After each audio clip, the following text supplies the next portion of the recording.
Welcome to Mock the Week. I'm Dara O'Brien. Joining me this week are Andy Parsons, David Mitchell and Russell Howard, Frankie Ball, Hugh Dennis and Fiona Allen.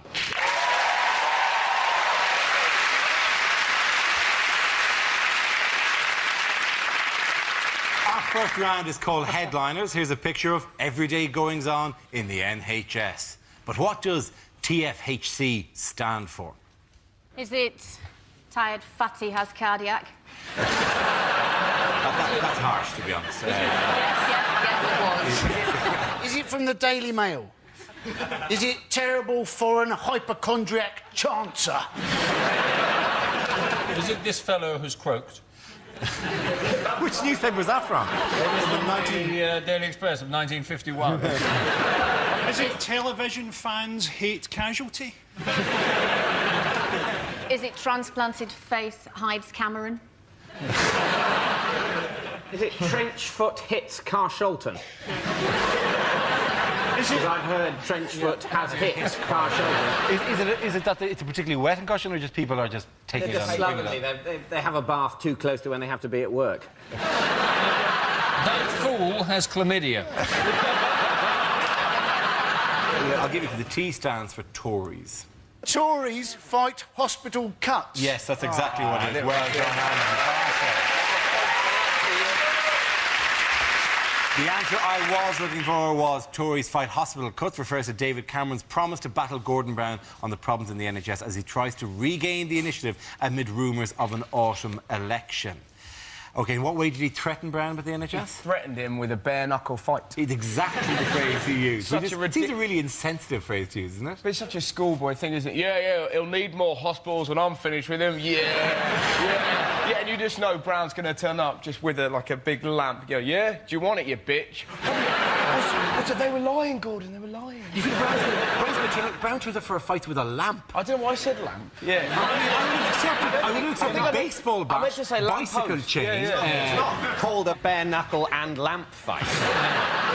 Or maybe it's kind of like the Untouchables. He hits you with a knuckle, you get him with a lamp. If he had a WWF name, it would be something imaginative like Gordon Brown. And his pre-match psych-out speech would be, I will probably win. But why, in this face of... how did Cameron launch his health initiative? He launched it very badly. He did. He made it a hand glider and threw it off the top of the House of Commons. He came back from holiday and he said, we're going to save the health service and all these hospitals are closing. And then about 6 hours later, the hospitals phoned up and said, actually, we're not closing. You've got that completely wrong, you dork. Yeah, he did. And his own MP in Norfolk had to go, well, we want to apologise to the Queen Elizabeth Hospital in Kings Lynn. It was never closing, sorry about that. And it is kind of I'm so desperately Prime Minister, I'm going to start closing hospitals now.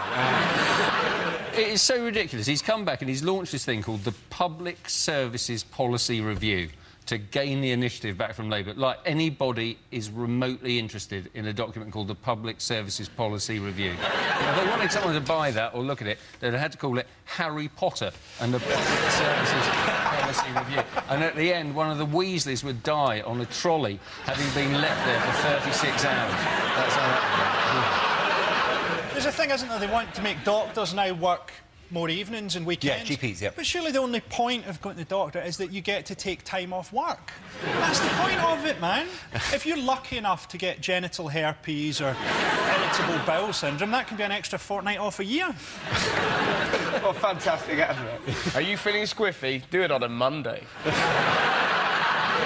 What other policies have the Tories hinted at? More tax cuts for businesses. That's the first thing they've come out with is basically more money for bastards. That's the Tory policy. The next policy will be you don't have to pay the congestion charge if you're on horseback and hunting a tramp. You say that, but he has now got a policy, hasn't he? He'd break down Britain, and the way he's going to sort this out, David Cameron, is he said he's going to give 20 quid a week to married couples so as to keep them to stay together. Because that's going to make all the difference, isn't it? You know? I hate you! I don't know why we got married! I'm leaving! There's a tenner in it for you. I'm here for keeps. actual government policy they're talking about is having cohabiting legislation. So if you've stayed with someone for 2 years, they have married rights and they can get half your stuff, which is playing into my hands because my stuff is shit. I will happily trade it for 2 years of sex.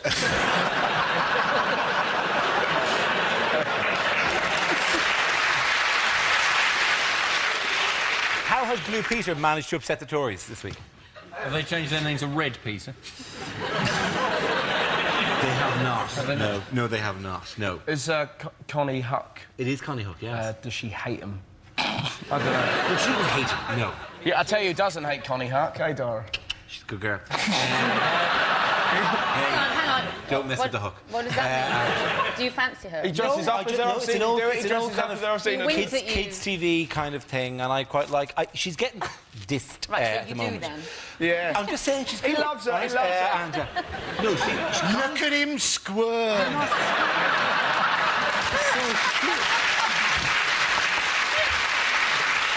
Have you ever met her, Dara? I've never met her. No. Is you like your- to meet Clearly her, Dara? not Would you going like to to happen sidle now. up to her and say, here's something I made earlier? Dara, does your wife watch this? Yeah, but she doesn't watch Blue Peter, so I'm all right. Sticky back plastic. That actually was just a Blue Peter term. It had no actual gag there. So yeah, sure it did. You might as well just have said check the dog at that stage.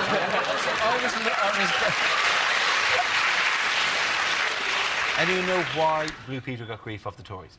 Because she did this press conference that was supposedly about how cycling is good, but Ken Livingstone went on about how the Tories are shit, and then it's felt that she was in some way associated with this being a party political press conference when she thought it had been an environmental stroke cycle around press conference, and the BBC apologised in the most sort of pathetic terms to the Tories for having done this, and apparently they have now imposed upon her a new contract where she can't say what she likes anymore. So now Blue Peter presenters no longer have the same human rights as the rest of us. Ironically, this week on Blue Peter, they're making a voodoo doll of David Cameron. See, she's got the perfect opportunity, hasn't she? That bit where they're making a present and they go, send your parents out of the room. She can pretty much say what she likes to children, eh? Send your parents out of the room, we're making an advent calendar. Rebel by killing people and blowing shit up.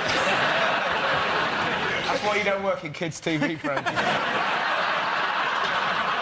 Essentially, she publicly expressed an opinion about cycling, which, as far as I'm concerned, she's allowed to do. At the same time, in the same room, the Mayor of London said the Tories were a bunch of bastards, which also he's allowed to do. What's the problem? The problem was that the Tory councillor believed that was in some way showed that the BBC and Blue Peter were endorsing Ken Livingstone's push for a Lord Mayor of London next year. Do you know the way that Blue Peter viewers, who are aged 8 and 14, are big voters? Some of them are 8, some of them are 14, some of them around about 35. 35. Don't mess with the hook. Which world leaders' holiday photographs have been in the news? This is Putin, isn't it? This is, of course, Putin. Vladimir These photos are great. Yeah. That's Vladimir Putin just striding randomly across the lake. He looks like a gay porn star, doesn't he? By the way, that's November. But he was going on a trip, wasn't he, to thank Prince Albert of Monaco for helping them get the Winter Olympic Games. Yeah. And Prince Albert, seeing these photos, he'd be thinking, crikey, what have I let myself in for, won't he? What sort of favours am I going to get from Vladimir Putin? Oil yourself up, Albert. We're going for a sauna. How gay does it sound? Basically, you've got a topless man knocking about with a bloke called Prince Albert. It's gayer than Right Said Fred dancing on a doily. Can we go back to the previous photo? So Why has that horse got a spike through its head? Because it may have disobeyed him in some He is planning tiny way. to launch a nuclear strike from that horse's head. With one of those wooden nuclear bombs that Russia has been using for so long. Well, you know. I think it's a bit sad that this guy, you know, he could level us at any time, and there he is. He waxes his chest. He needs a bra.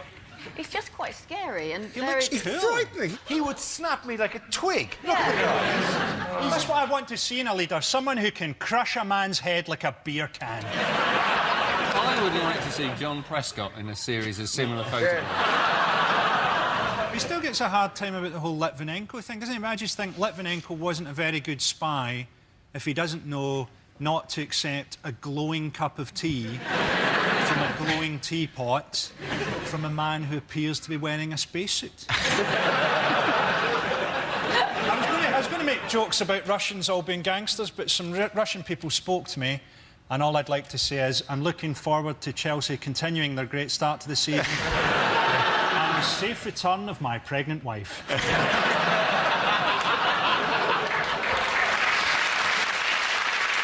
At the end of that round, the points go to Russell, David and Andy.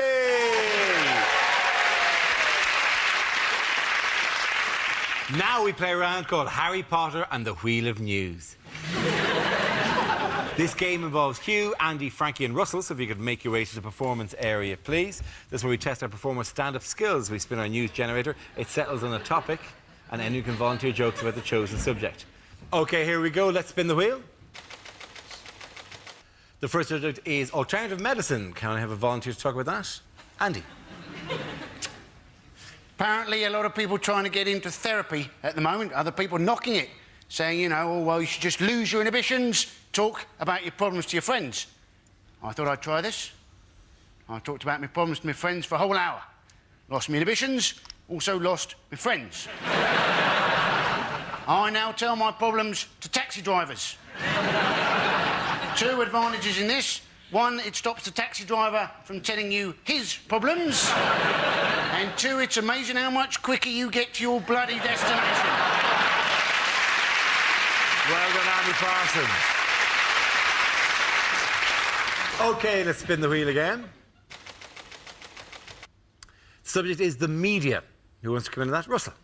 I'll do that.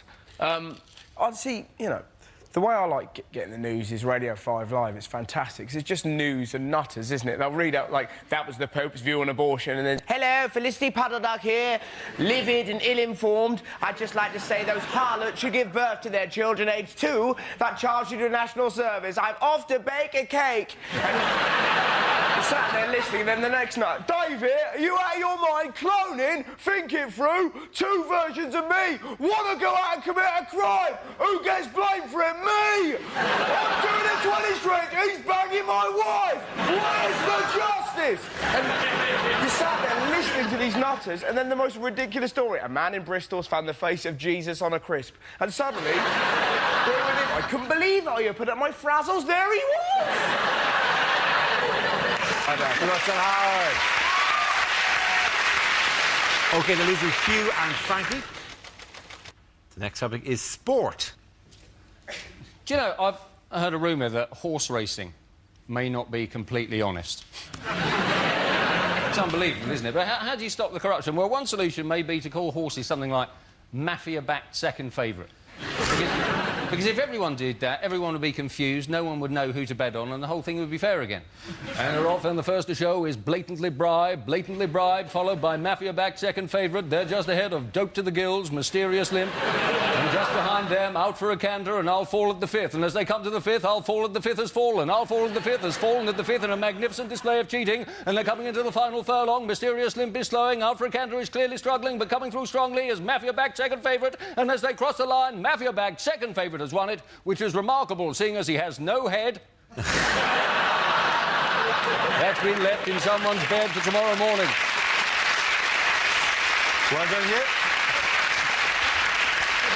Well done, Hugh. OK, Frankie, let's see what you've been left with. And it's environment. Didn't that used to be an advert for mints? Ryanair getting a hard time from the environmental lobby because they've launched a £7 flight to New York. Although, as always with Ryanair, it does land slightly outside New York, in Dublin. It's a pity we can't harness more natural energy, isn't it? Pity we can't harness the power of British moaning. Oh no, that moaning-powered light bulb's on the blink again. Oh no, there it is, back on. Everyone complained about the floods, didn't they? I like storms. I like thunder and lightning. What I like to do during a storm is shag my girlfriend and pretend that we're taking part in the conception of the Antichrist. Frankie Royal, ladies and gentlemen. At the end of that round, the points go to Frankie and you.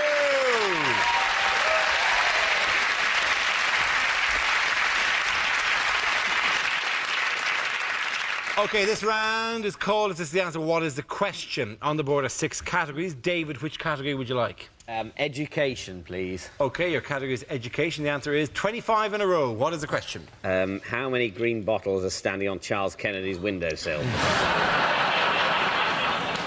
Is it you've just been picked up whilst hitchhiking? What's the last thing you want to hear the truck driver chuckle as he nods towards the 24 empty rucksacks in the back? Is it how many times has Dara O'Brien cracked one off on Blue Peter?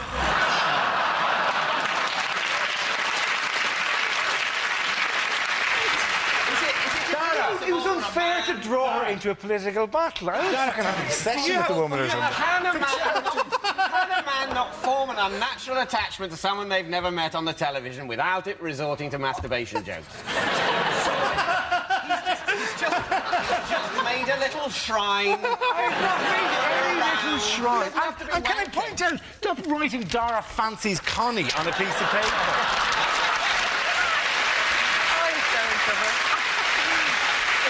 I think she's twice been unfairly dragged into political discussions that are not of her doing, and I just that's what I'm defending here. Is it for how many years has the UK finished bottom of the Eurovision Song Contest? Is it how many times has... We won it in 1997, happen to know. Did we? Yeah.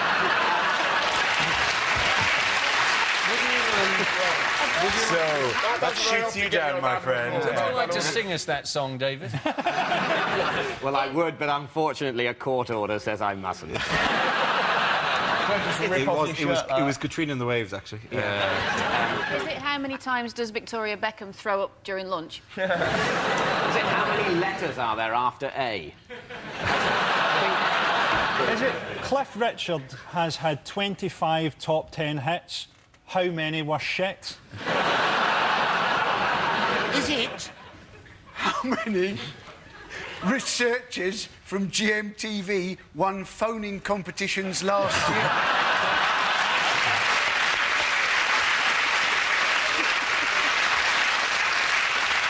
They're just very good on those questions. I'm going to steer you towards the correct answer. It is an education issue. Is it to do with GCSEs? It is to do... No, actually, no, it's through A-levels, actually. OK. The results are getting better every year, and they have been for the past 25 years. That's exactly right. Well done, Russell.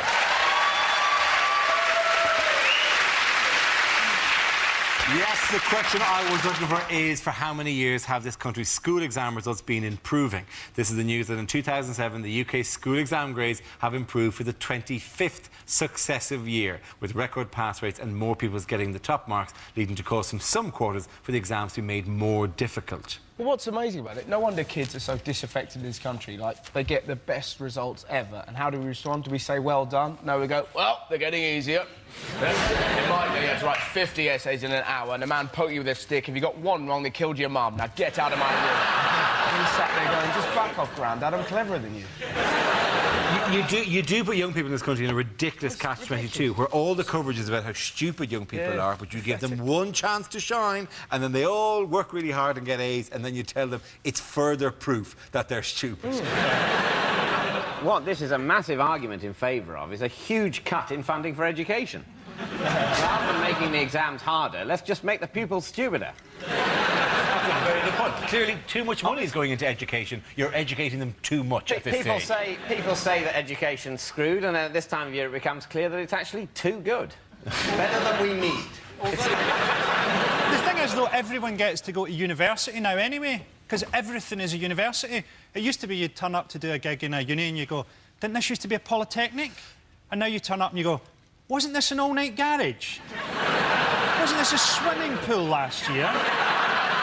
There's a thing in Scotland this week where they've introduced philosophy for primary school children, who are already quite philosophical, having watched all their brothers and sisters die in a series of unrelated chip pan fires. Are girls still doing better than boys? Now, boys apparently are closing that Catching up. gap. Yes, by only a tiny percentage. There will always be differences because boys want the tit and the girls want commitment. So there'll always be gaps. I always find at school the one thing I could never work out was how to get girls' bras undone. I just couldn't work out. And then eventually I realised that these girls were wearing a different type of bra from my gran.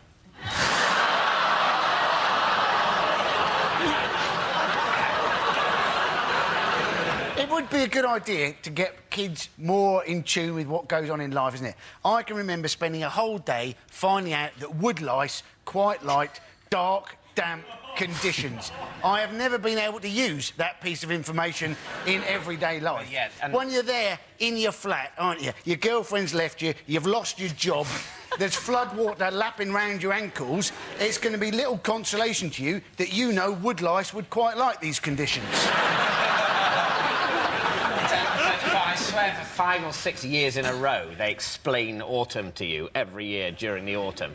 And as far as I know, there are very few jobs that are based on the understanding of autumn. And also, isn't it something that happens anyway? It's not something you have to make a note of, otherwise the trees aren't going to shed their leaves. But they're just protecting you from the shock of it happening again. Oh no! The world is dying! Ah! We've told you about this, David. We've told you about this a number of times Every now. year you forget. Why are the trees naked? Isn't the whole thing with school, though, that it's never going to be as stimulating as life is now for children? Because they've got, like, blockbuster movies and video games. You know, there's no way that school can be as stimulating as Tekken. Sir, why have you got the head of a leopard? Quiet boy, fireball.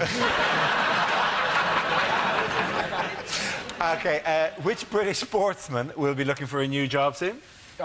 Is Tim Henman is going to retire, isn't he? Apparently, yes, with bad back, yeah. He said his decision is because of his 2 young daughters, who regularly beat him in straight sets. Surely he's actually going to try and retire and then never quite actually make it. And he'll end up playing until he's 100 years old. He'll just bottle the retirement just at the final minute. I think, to be fair to Henman, he was once the 4th in the world. Let's not forget, once the 4th in the world and reached 6 Grand Slam finals, which is a great achievement for a totally shit player. It's difficult to cheer on someone who, in your heart of hearts, you know you could probably beat yourself. Yeah, but any new 10 sport, I mean, any 10 sport on a regular basis will see around them, or perhaps be one of those people who sits in a chair, their fat rolling over the sides, going, "You're useless. Get off the pitch. I should be out there." Has to be said, it would be pretty boring watching sport if you just sit there going, well, I just think they're all excellent, actually. Well done to all the effort that's gone in, and I don't actually care who wins, because I think sport wins here. The fun of it is to go, what's he doing? I think if Tim Henman had won Wimbledon, it would have been so weird it would have actually torn a hole in our reality. Oh, Henman's won, and here to present the trophy is Winston Churchill with the head of a bee. Put it this way, the last time a British player won, the Nazis marched into the Rhineland, so, you know. In 1977? No, I was talking about the men's. Oh, OK. I'd like to see... 1936, that's when they went into the Rhineland, isn't it? Yeah, but actually, in 1977, the last time Britain won, they released Star Wars. Yeah. And what's more, 1977, the year Connie Hook was born. Not actually. I'd like to see every sportsman do a final year of their career drunk. Oh, missed it. Oh, who cares? I'm a millionaire anyway. David Beckham going up to take a penalty and just puking on the ball. Very good. This will be the point at the end of that round to Frankie, Hugh and Fiona.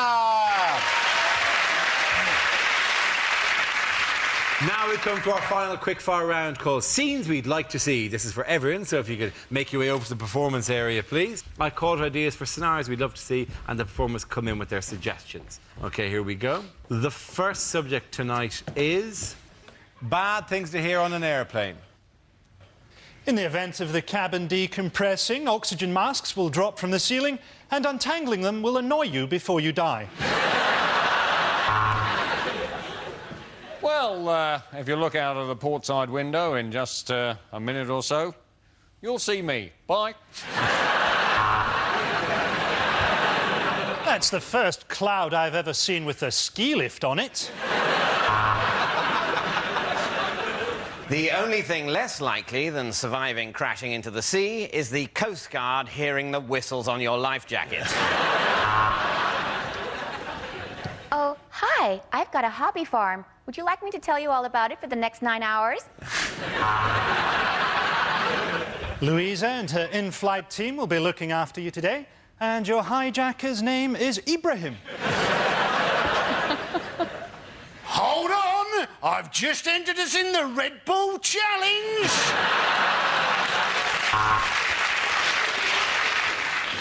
Will the fat people please move to the back of the plane? This is a no-smoking flight, although do feel free to join me in the cockpit, where we've opened a window. I'm sorry, due to unforeseen Islamic fundamentalism, this plane is being diverted to paradise.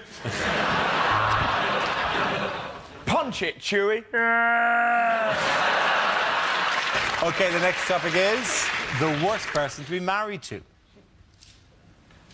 Bah!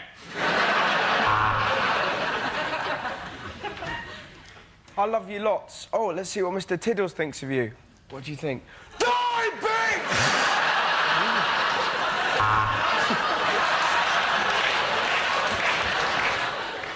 Brace yourself, Agnes. It's that time of year again.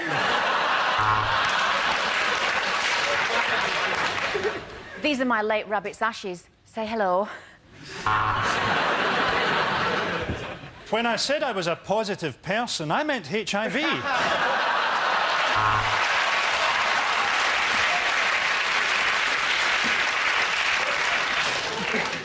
I brought home a video to turn us on. It's Fred Dibner's Age of Steam. You thought I was a Thai lady? Well, you are half right. Of course we're going to go out tonight. It's Hitler's birthday. But he's my dad. We do everything together. You want me to put my dingaling into your fairy cave? Are you mad, woman? But you can't use that toilet. That's my toilet. He sleeps in the bed with us, OK? Don't make me choose between you and the wolf. Please, please, Pavarotti, let me go on top. OK, punching in that round for the Russell, David and Andy.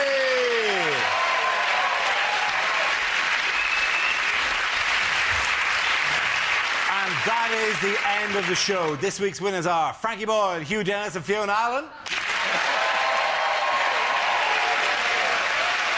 Commiserations to Andy Parsons, David Mitchell and Russell Howard. Thank you for watching. I'm Dara Green. Good night.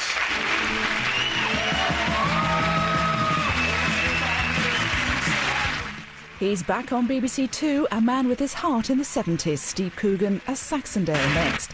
Then our two favourite old codgers try their hand at babysitting. Poor kid. Still game at 10.